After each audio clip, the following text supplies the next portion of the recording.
ask you to put your hands up. In order for God to get His robe of righteousness on us, raise your hands so that He can drop His robe of righteousness on us. Hallelujah. Hosanna. Hosanna.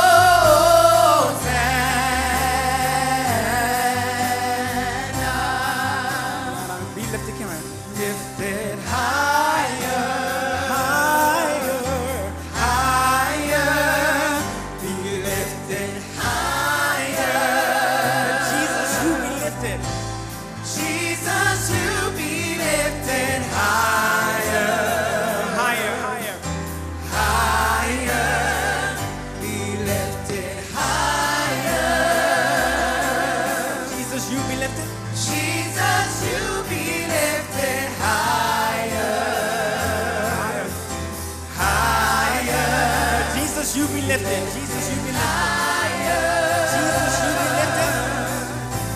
Jesus, you be lifted higher, higher. Be lifted higher. Let our King, let our King, let our King. Let our King be lifted up. Let our King be lifted up. Let our King be lifted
blessing with your name on it waiting for you.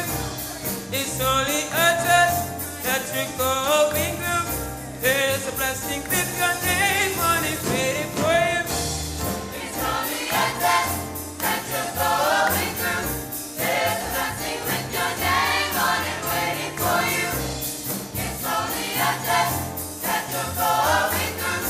There's a blessing with your name on it waiting for you. Joy coming, Joy coming, joy coming, joy's coming, joy coming, joy's coming. joy coming.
it up. Sing yes, praise, yes, praise. Yes, praise shall continually.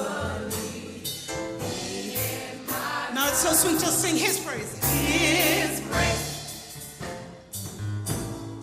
Your praise. Come on, sing yes, praise, yes, praise. Yes, praise. But it's so sweet, sing.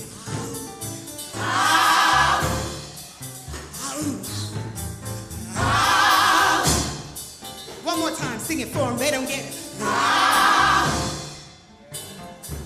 His praise. His praise. Yes, yes, yes. Come on, God's praise. God's praise. Hallelujah, yes it does. Come on, his praise. His praise shall continue. Be in my mouth.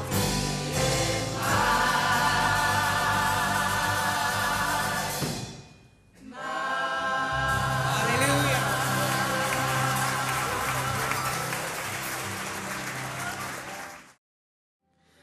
I'd like to talk to you this morning about a familiar yet fascinating Bible character.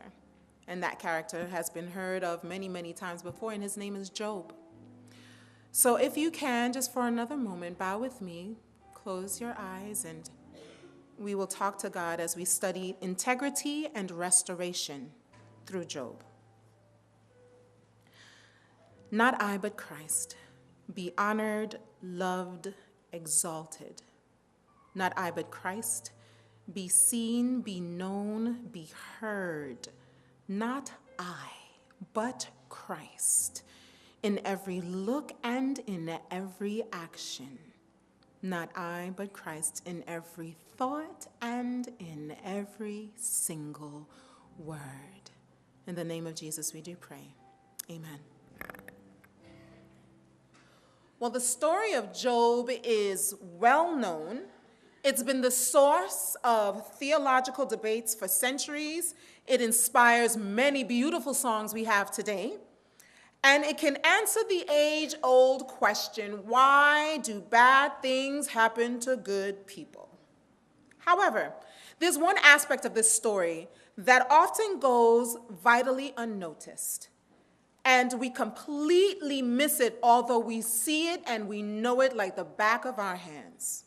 So if you will right now, turn with me to Job chapter 42. Job chapter 42. And while you're turning there, let me do a quick review of Job up to this point. He had 7 sons, 3 daughters, was the wealthiest man in the East. He lost his wealth, including his health and all of his children. His friends left him, and the ones that stuck around kind of condemned him in the moment of his demise. Job defends the name of his God to his wife and his friends. Then Job cries out to God. God reveals his omnipotence. And now we are in chapter 42. Let's begin reading. I know that was fast, but that's all right. Chapter 42, and we're going to start with verse 1. I'm reading from the New King James Version.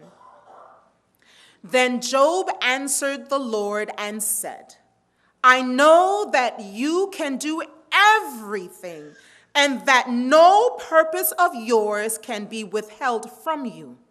You asked, who is this who hides counsel without knowledge? Therefore I have uttered what I did not understand, things too wonderful for me, which I did not know. Listen, please, and let me speak, you said. I will question you, and you shall answer me. I have heard of you by the hearing of the ear, but now my eyes see you. Therefore, verse 6, therefore I abhor myself and repent in dust and ashes.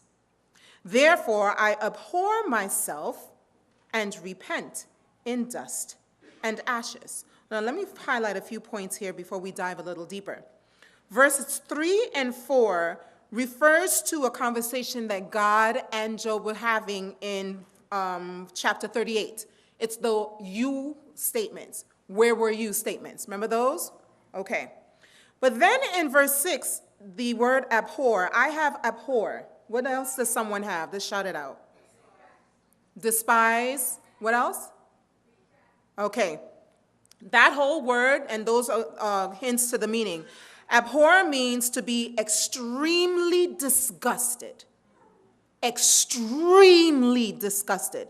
So much so that he is repenting in dust and ashes. And we know when anything bad happens, remember when they thought Jesus was blaspheming and saying that he was God, they tore their clothes and, you're you're mourning and ashes and so forth. Whenever you see this whole dust and ashes, it means that you're not just repenting, you are lamenting repenting.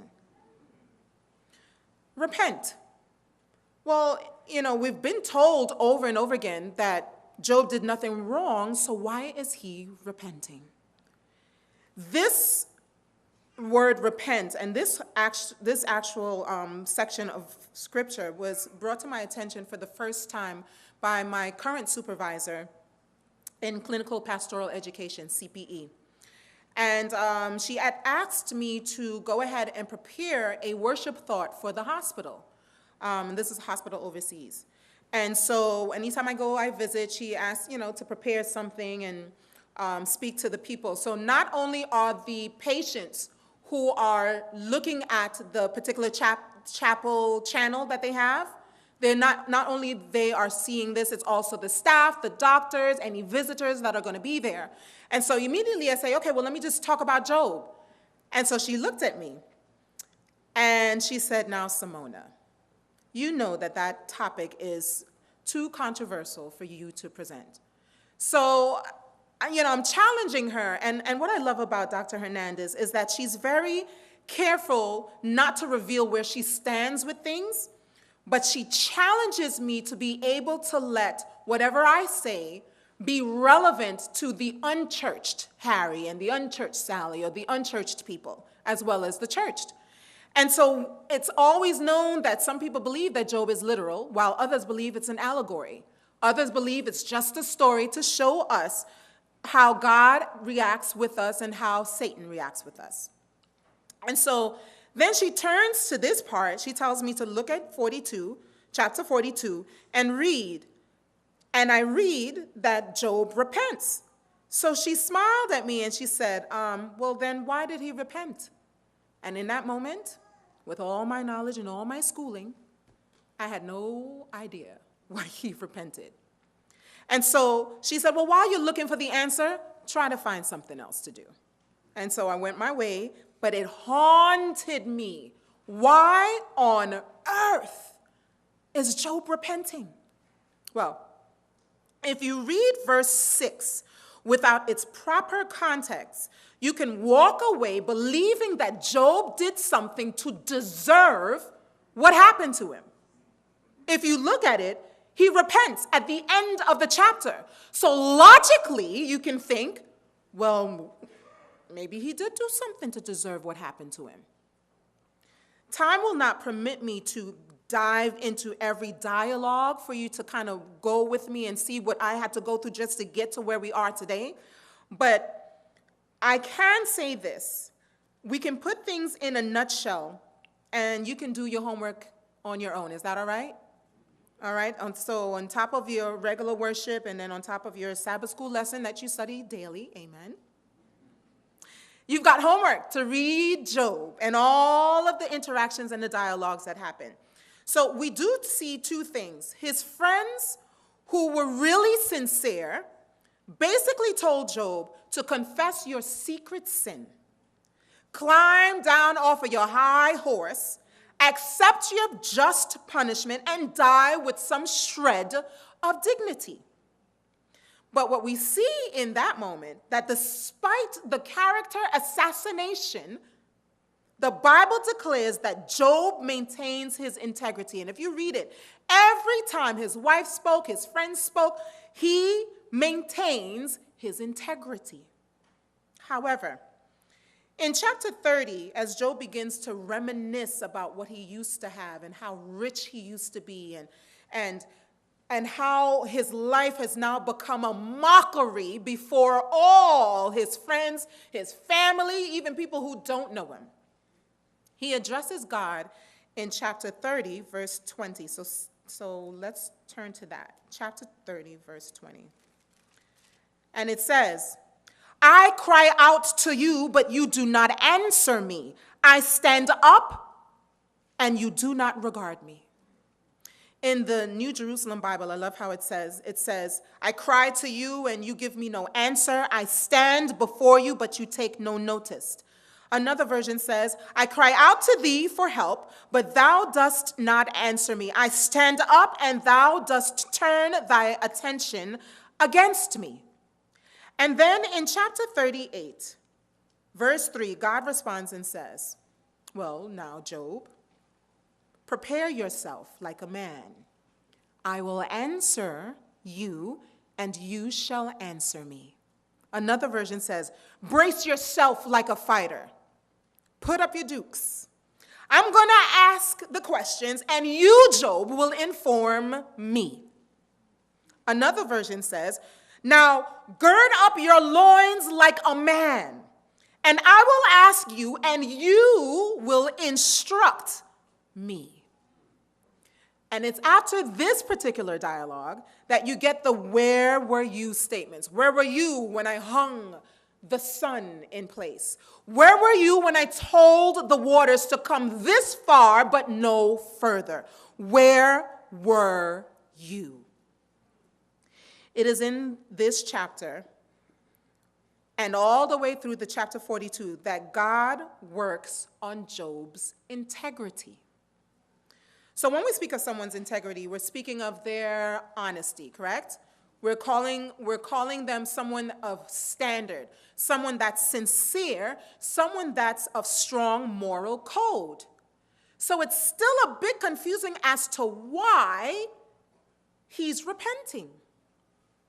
In Job's case, it was evident that he loved and feared God, right? We all know that he willingly embraced the laws of God. Remember early in the chapter before he had loss, he would pour out sacrifices to God in behalf of his children in the event his children might have messed up or did something wrong. He was always stepping outside of the box to make sure that he was in harmony with God. Yet still, he repents. Well, in this particular moment, when he's apologizing about his integrity and saying that he's repenting, because repenting basically means I have compromised my integrity, God. Another definition for integrity applies. In August 23, 2011, in New York, we experienced a 5.2 magnitude earthquake. It was actually an aftershock for an earthquake in Virginia, I believe in Virginia. And it lasted for 29 seconds. And everyone's laughing about it because really, it just swayed a few things, you know. You saw people putting pictures of their chairs standing and then a chair falling, and they took it lightly. But the engineers of the city did not take it lightly. And so they went to check to see if the integrity of the bridges, if the integrity of the buildings and the tunnels had been compromised. They were checking to see if the bridges could still carry the weight of the people in and out of the city. They were checking to see if the tunnels, you know, the Holland Tunnel and all those tunnels that are underground, and they wanted to make sure that the pressure, the water pressure, was not going to, in a moment, collapse those tunnels. They wanted to make sure that the integrity of those tunnels was still good. They wanted to make sure that the buildings, all of the buildings, that the foundation, there weren't little hairline fractures or cracks in the foundation. They wanted to make sure that the integrity of the buildings were sound. So, in some cases, you can see where I'm going. In the midst of his earthquake, Job's character needed to be checked. In fact, the integrity that we're talking about was whether or not he could withstand another blow in his life. So all of this trial and all of this tribulation that came upon Job was simply an integrity check to make sure that when a bigger crisis came his way, he would not crumble. So this is why, in verse 5, Job repents. He is repenting for the narrow view he had of God. It was in this moment, through the lens of integrity, that God adjusted my perspective on the restoration of Job. See, if you don't understand why he abhorred himself or why he had to repent, then you can't grasp completely the restoration that God has in store. And see, so when you go through life and you say, oh, God restores, and when you sing that song, God restores, and when you understand restoration, but you don't understand integrity, then we have lost a vital lesson. And so I'm going to share with you 2 brief lessons, and we're going to go on our way. Is that all right? Well, let's go ahead and continue to read. Verse 7 says, and so it was after the Lord had spoken these words. I'm back in chapter 42, Job chapter 42. I love to hear the pages turn. And so it was after the Lord had spoken these words to Job that the Lord said to Eliphaz the Temanite, my wrath is aroused against you and your 2 friends, for you have not spoken of me what is right, as my servant Job has. Now therefore, take yourselves 7 bulls and 7 rams, go to my servant Job, and offer up for yourselves a burnt offering, and my servant Job shall pray for you.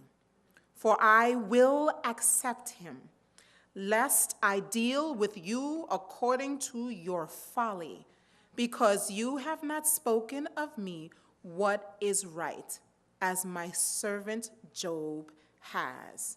So just in case you didn't realize why he repented, there's a hint in these verses. Do you see it? Because Job had to repent, he repented because he saw God in this narrow way. And so now his eyes are opened. And now he's trying to give the friends of Job an opportunity to do the same. And if you take a closer look, let's continue reading. So Eliphaz and Temanite and Bildad and the Shuhite and Zophar the Naamanite went and did as the Lord commanded them, for the Lord had accepted Job. Verse 10, and the Lord restored Job's losses when he prayed for his friends. Indeed, the Lord gave Job back twice as much as he had before. And I'm going to read verse 11. Then all his brothers and sisters and all those who had been his acquaintances before, so that means they all left him, came to him and ate food with him in his house. And they consoled him and comforted him for all the adversity that the Lord had brought upon him. Each one gave him a piece of silver and each a gold ring. First, after his freshly repaired and fortified integrity allowed him to see what he had done, his relationship with his friends was restored, but it was restored in a vindicating way. So let's take a good look at what happened. If you look at the text, it says that, so after it was, and this is after he repented and after he understood his narrow view of God, that the Lord spoke to his friends. Now, Job's not there. He's talking to his friends somewhere else and telling his friends, listen, you did your boy dirty. You did him wrong. I need you now to go back, and I need you to bring an offering. Now picture this. Job's here. They're way over somewhere else, and they're not in close vicinity, so they're probably in the next parish. And so now they're coming back with this offering. And now, here's the bigger test. Here is the bigger test. Now that his integrity is back where it needs to be and checked, here comes his friends who have mistreated him, misspoke, had told him that he's doing something wrong, why God is punishing him. And here now these friends come back, and Job has to respond. What does Job do? Job prays for his friends and accepts this offering. And it says that when he prayed, and only in verse 10, when he prayed, that his losses was restored. By studying how, if you take a moment just to study how they spoke to him before, you would really get why I'm smiling and got goosebumps all over, looking at how they did him wrong, but when they came back, he received them as if nothing at all had happened. And the only reason he could do that was because his integrity, though shaken, was intact. And he repented so that in the event that he had some hairline fractures in his character, God fixed that so that now he could receive his friends, because he's still calling them friend. And if you really look at it, they weren't really all that bad. I don't want to take your homework away, but they weren't that bad. They were God-fearing. Their love for Job was pure, because when they first came, they sat silently, quietly, for many days. Then they started to speak. And sometimes we need to do that when people are experiencing some problems. Instead of right away jumping in and saying, hey, you need to do this, sis. What? He did what? You need to leave that boy. Or she did what? And you're still there? How about just be silent in the moment? Just for a moment. And then see what God is telling you. So what actually happens, they sit before Job, and God vindicates Job by bringing them back with an offering.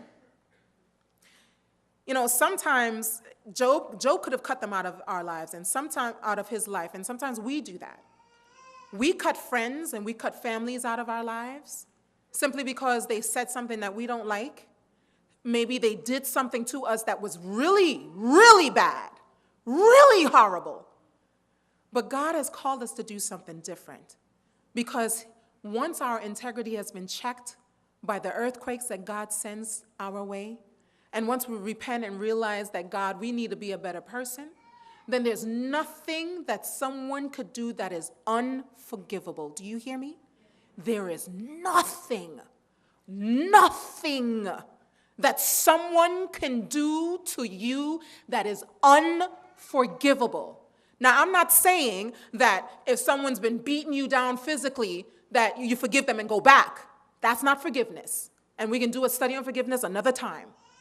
But there is nothing at all, because God said, be kind one to another, tenderhearted, forgiving one another, even as God, for Christ's sake, hath forgiven you. So, in this moment, let's not lose out on the riches and the restoration that is ours by cutting people out of our lives. Now let's look at our last the last thing that I realized as a result of the integrity check that Job received. We're going to read verses 12 through 15. 12 through 15. Now, the Lord blessed the latter days of Job more than his beginning. For he had 14,000 sheep, 6,000 camels, 1,000 yoke of oxen, and 1,000 female donkeys. He also had 7 sons and 3 daughters. And he called the name of the first Jemma, and the name of the second Keziah, and the name of the third Keren-Happuch. And in all the land were found no women so beautiful as the daughters of Job. And their father gave them an inheritance among their brothers. And after this, Job lived 140 years and saw his children and grandchildren for 4 generations. And so Job died old and full of days. Now, I don't think you understand how great this is. Now, let's just look at the 14,000 sheep. Now, everything's been doubled, right? Let's look at the sheep. How many sheep were there? How many sheep were there? 14,000. Okay, so a lamb, sheep, same thing, they're pregnant for 5 months. And they can give birth to 1 to 3 lambs at one time. So that means they can give birth twice a year. Can you do the math? 14,000. Okay? So it would take about 777 years to get 14,000 sheep. And see, it's things like this that many people believe this is not a real story. This is just not a real story. This is an allegory. It's a parable. But I'm here to tell you it's a real story. It is real. It is real. It is real. Now, God also, talk about the 10 children. 10 children. We know that 9 months a baby be. If you do the math, it'll take what? 7.5 years to birth all of the children that he had. Okay? Isn't this blowing your mind? It's been blowing my mind for months. It's so spectacular that God, and God, if you read through scripture, there's sometimes he does things supernaturally, right? But most times, he works within our understanding. He works within our brains, our mindset. So he needed not only to show Job's people that his integrity was intact, but he needed to show him year after year after year that this man is blessed of God. See, there is something that happens instantaneous. Let's go back to the word. It says here in verses 8, verse 8. It says, now therefore take yourselves 7 bulls. This is when his friends are coming back. And we'll go down where it says, and he prayed for them. Verse 11. Then all his brothers and his sisters and all those who had been his acquaintances before, now, think about it. This man was the richest man in the East, right? So he's that rich, money brings friends. So he's got to have a lot of friends, right? Even enemies who want to be, frenemies. Yeah, that's not really a word, people. I don't know where I got it from. I really can't remember.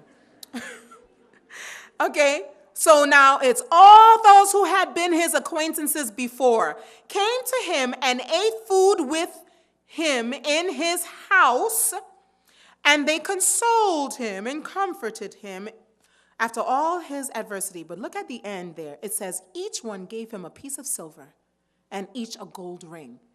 Instantly, he was wealthy again. Think about it. If everybody in here gave me $2, $5. Pampers are expensive. All right, if everybody, just call $5, I would be instantly wealthy. I'd be instantly well. Not the, but, But think about it. Look how many people he knew. So all these people, and this was God's way of instantaneously doing something for Job. Instantaneously. But then, all at the end where we're talking about all these female donkeys and all these things coming back to him, God worked within nature. How do I know that? How do I know that without looking at the Hebrew of it and diving into the intra-text and so forth? Look right here where it says in verse 15, in all the land were found no women so beautiful as the daughters, right? And their father gave them an inheritance among their brothers. So that means he's writing a living will, right? Okay.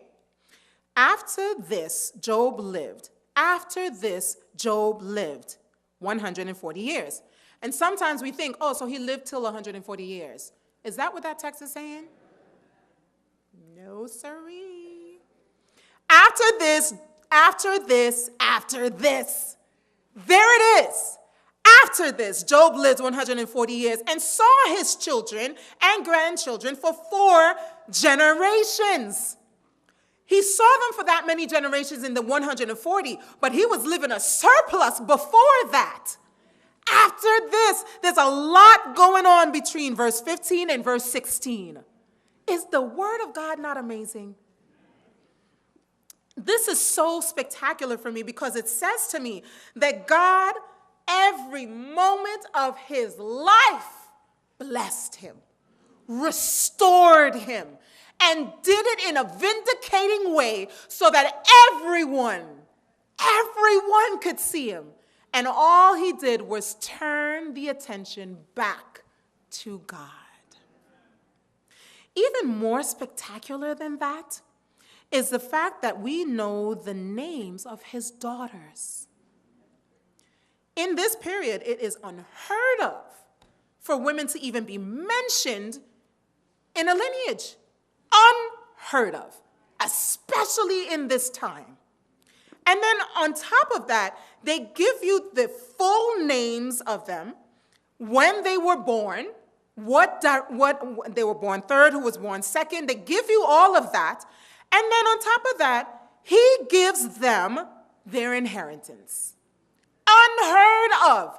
Brothers were supposed to be taking care of them. They're not supposed to be able to take care of themselves. They can buy their own in this time. How amazing. So now you can go back in time and find the legacy of Job. So in the event that the boys kind of messed up, the girls are holding it down. Not that the boys messed up. I'm just saying. You're able to trace this blessing. God made sure that when the devil put his hand on Job, that God made sure and erased every filthy fingerprint of the devil off of his life. God blessed Job with the gift of longevity so that he could see all of this happen.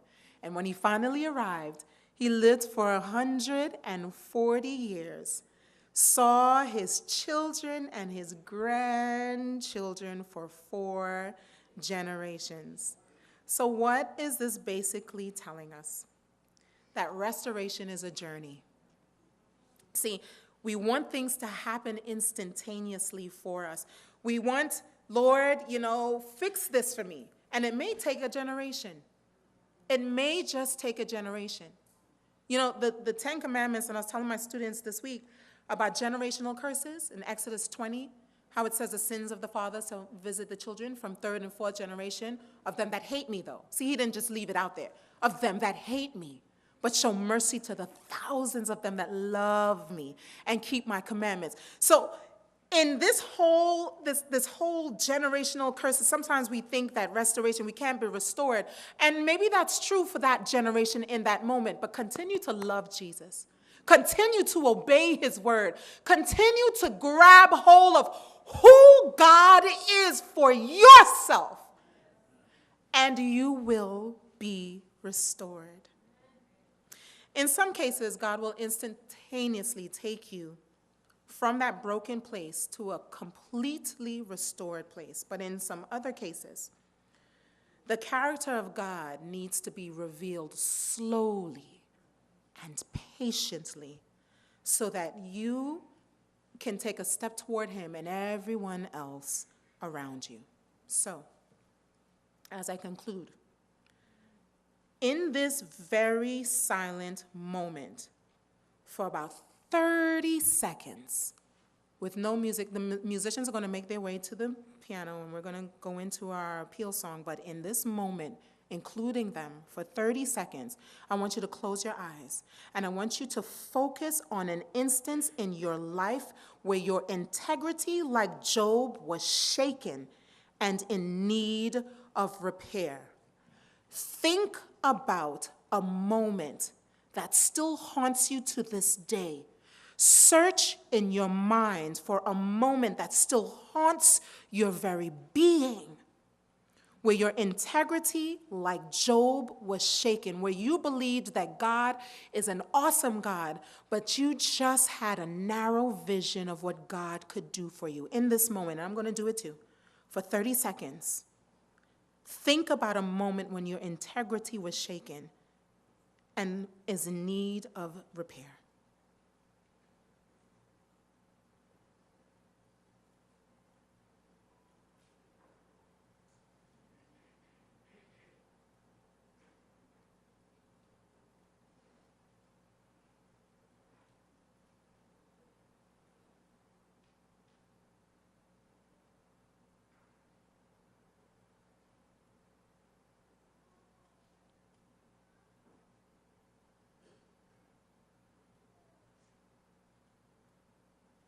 Father,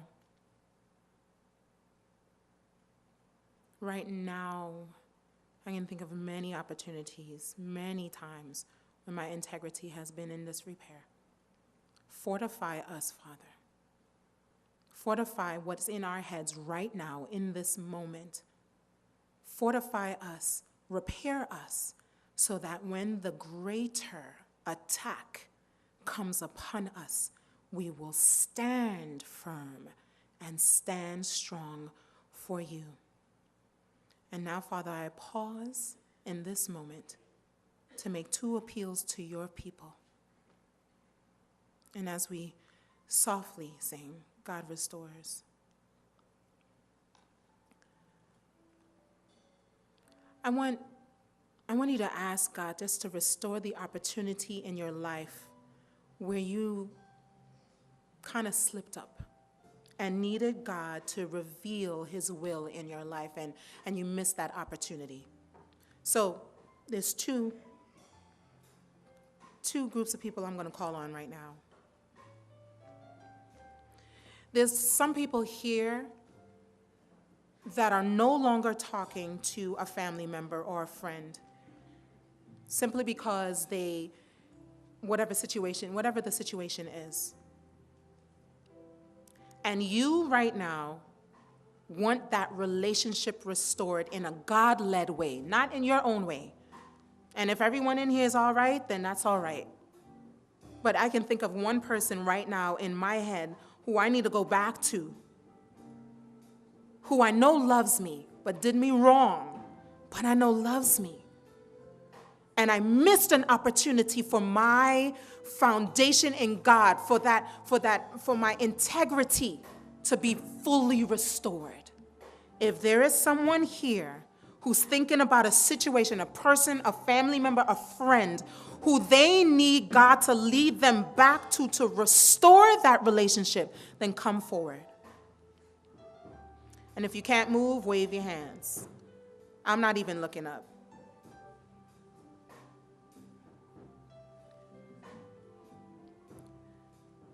Then there's another group of people who, in this moment, is going through something that is rocking their world. And their integrity, they're not shaken. They know that God is real. They know that God has a plan for them. But they can't quite see which direction they need to go. And their integrity is being challenged. And you right now need a prayer to be covered so that you can make the right decision. And you come forward right now.